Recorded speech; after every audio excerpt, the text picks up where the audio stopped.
So I want to be a painter in real life, but I'm a doodler and a finger painter and a scribbler. So I make these little cards. These are hand painted cards. And on the backs, I write sentiments of metta, just whatever inspires me in the moment. This one reads, may you make someone's day by showing up. May you make someone's day by showing up. And you're allowed to make your own day by showing up for yourself and for this practice and for each of us here today. So thank you. Welcome, everyone. This is Recovery Dharma. My name is Julia, and today we're going to listen to the wisdom of Shantideva, an 8th century monk who was studying in Nalanda University in India. And he gave an oral presentation on what famously is now to the Bodhisattva's way of life. A Bodhisattva is a person who intentionally dedicates their life to the relief and ease of suffering of all living beings. And so a bodhisattva puts himself intentionally in places of distress, challenge, opposition, in order to really learn about what those aspects are to bring forward the conditions of ease and peace and healing. And so we've been reading this book for months, and we're on chapter 4, and the title of this chapter is called Guarding Alertness. So for your practice today, I'd like you to take on a posture of alertness, even if you want to lie down, and even if you allow your body rest, and even if you should fall asleep.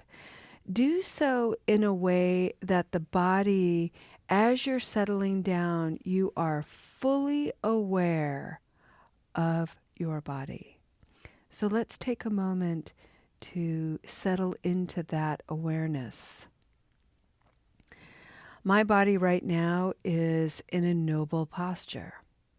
And what that means is I am sitting in a very specific way. I'm on a cushion, my legs are crossed, my shoulders are back, my heart is lifted, and my eyes are closed. My stomach, my belly is really soft, and my back and spine are straight and strong. The moment I stop speaking, my mouth will be closed and my tongue will be resting on the palate, the roof of my mouth. My fingers and hands are resting in my lap. My fingers are interlaced. My thumbs are not touching. I don't know why. This is just the posture that my hands want to assume. But my thumbs are loosey-goosey and open. And I'm inviting this posture to be perfect for my practice.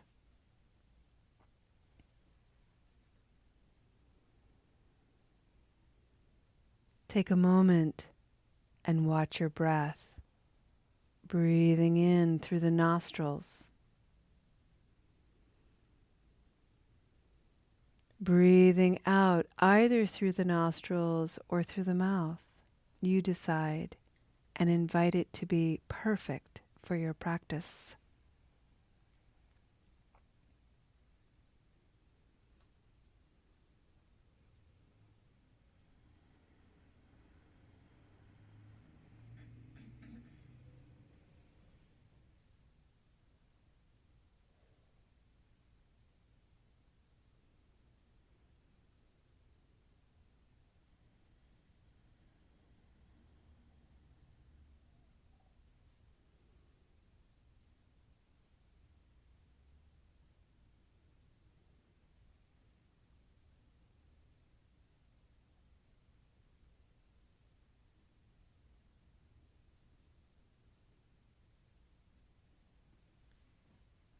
Guarding alertness.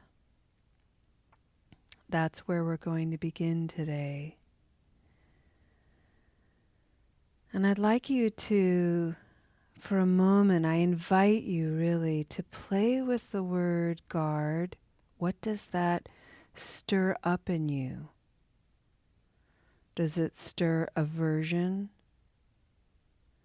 For some people, it might. People who have been guarded before, whether by authority figures or for an exercise of self-preservation. To be guarded is a bit of a hard and sometimes harsh experience. And so notice if that's what's arising for you, that kind of aversion.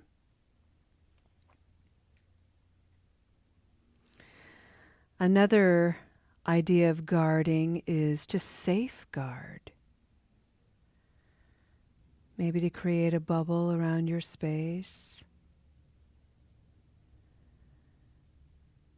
Maybe to build a beautiful boundary, a beautiful balaklohe, as what we like to call boundaries in this community, so that you can stay practiced, can minimize distractions, and you can have plenty of space to explore what is arising for you in this moment, be it positive, negative, or neutral. You can create a space in your own mind and heart that's safe, solid, guarded.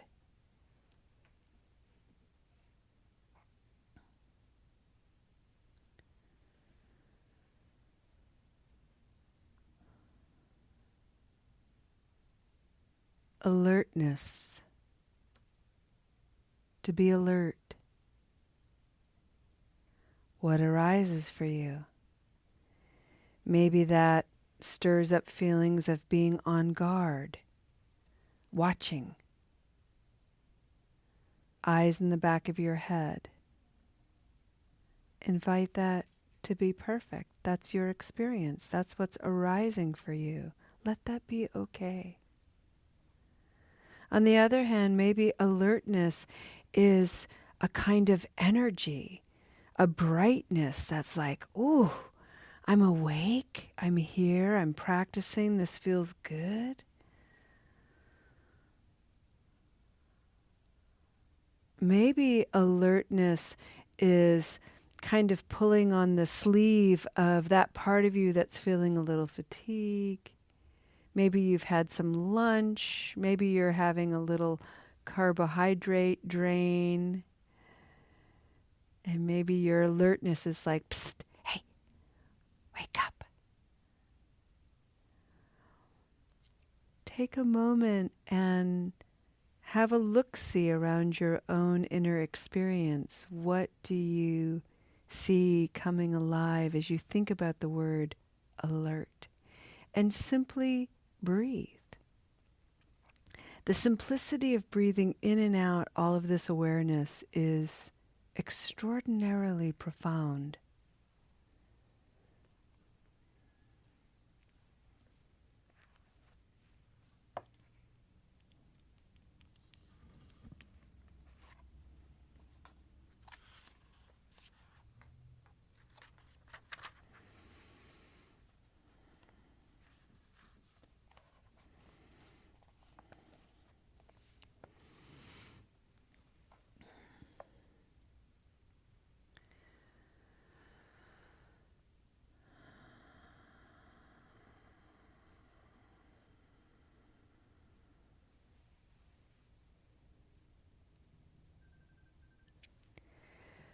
Today, you're going to hear a couple of things that's important to explain.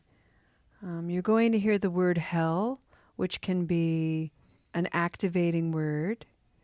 But hell in this context, particularly in the Buddhist worldview, is very different than the Western Judeo-Christian worldview. the hell realm is a present day experience. Hell is the states of confusion, reactivity, impulsivity, negative habit energy. It is not a place that one descends because of one's sins. It is an experience that one has in real time, right now, even.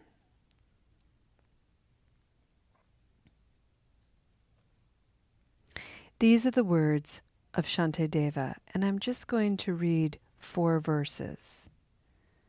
And I love these verses. These are some of my favorites. Those who wish to make progress in the trainings should be very attentive to guarding the mind. For if they do not practice guarding the mind, they will not be able to complete the trainings. Guarding the mind, friends, in this instance is to watch the mind, know the mind, protect the mind, create conditions for the mind that are true and conducive for practice. Shantideva writes, a crazy, untamed elephant in this world cannot inflict such harm as the sufferings of the deepest hell caused by the rampaging elephant of the mind.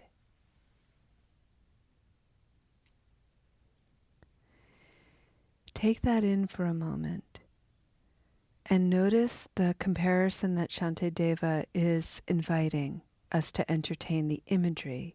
He's saying that the wildest Indian elephant, the most untamed, fierce elephant, will do less harm than the untamed, reactive elephant that is our own untrained, unpracticed human mind. Powerful image. He writes, but if the elephant of our mind is bound tightly on all sides by the rope of mindfulness, all fears will cease to exist and all virtues will fall into our hands.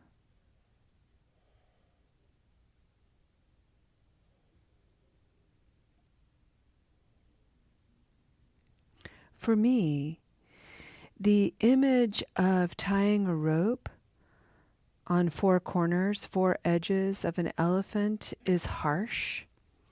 That image is negative for me. I feel a lot of aversion when I think about that, when I try to imagine it.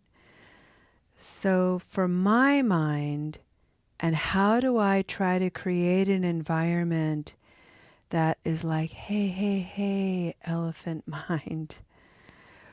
We're okay. Because I know that when an elephant is freaking out, we have to somehow find the conditions where it can't harm others and it can't harm itself. Likewise with my own mind. What are the things that I need to do for my own elephant mind where I'm not going to run around, damage things, but also hurt myself in the process? Tying me down, I have images of like circus elephants, and that just does not feel right for me. For me, it's about cultivating space. So I need a lot of open space for my mind, my elephant mind, to wear itself out. Somebody else might need for their elephant mind a room, a beautiful space with a lot of cushions maybe.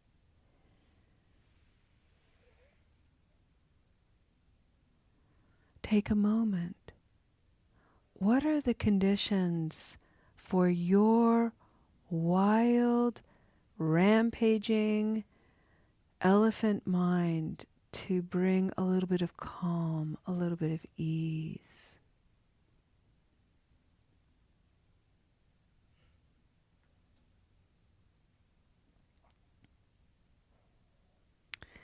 The last verse. Tigers, lions, elephants, bears, snakes, all kinds of enemy, guardians of the beings of hell, evil spirits, cannibals. These will all be bound simply by binding the mind, and will all be subdued simply by subduing the mind.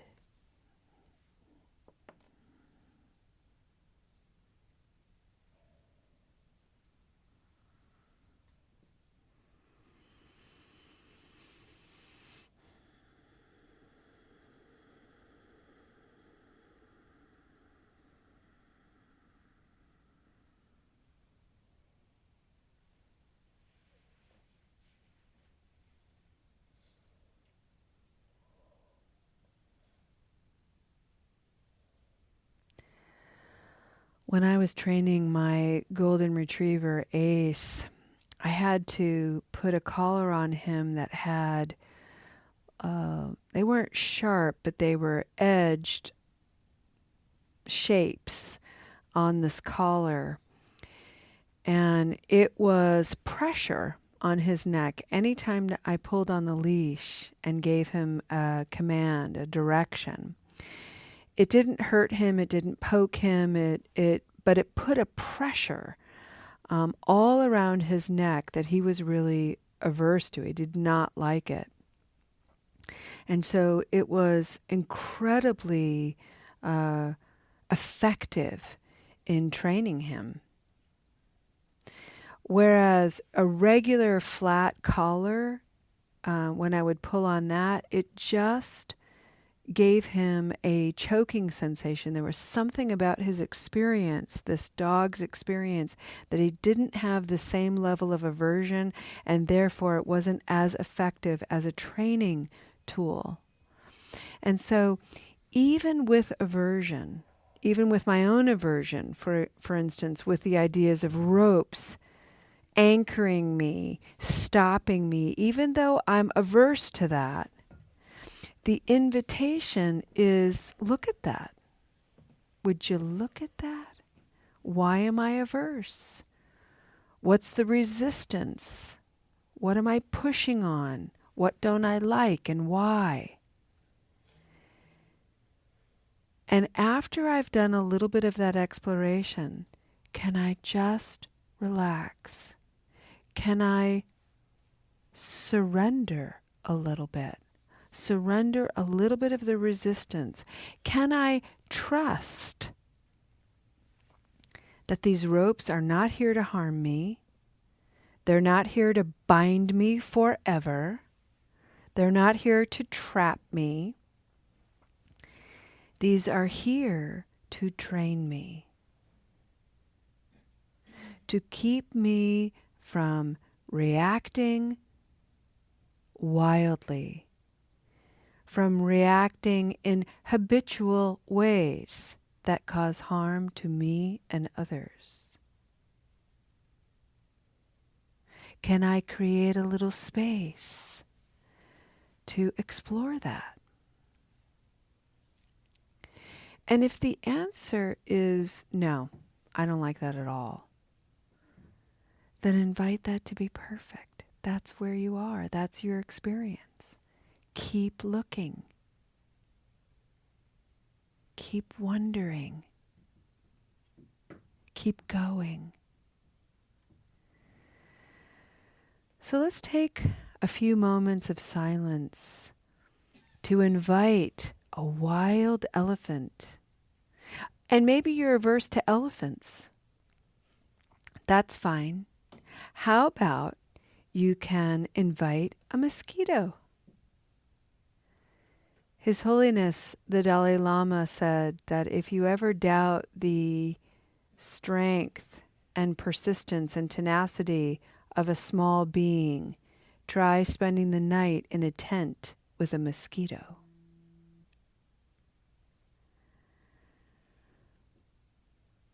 Or maybe you would prefer to spend time with a horse. Whatever the image is of something that you can't tame, bring it into your awareness and see what's coming alive for you of how you can bring some calm, how you can create some space and some understanding for this wildness. See what comes forward and enjoy.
I'd like to go ahead and end our practice today with a dedication of merit, and I invite you to come back into your body, into a noble posture.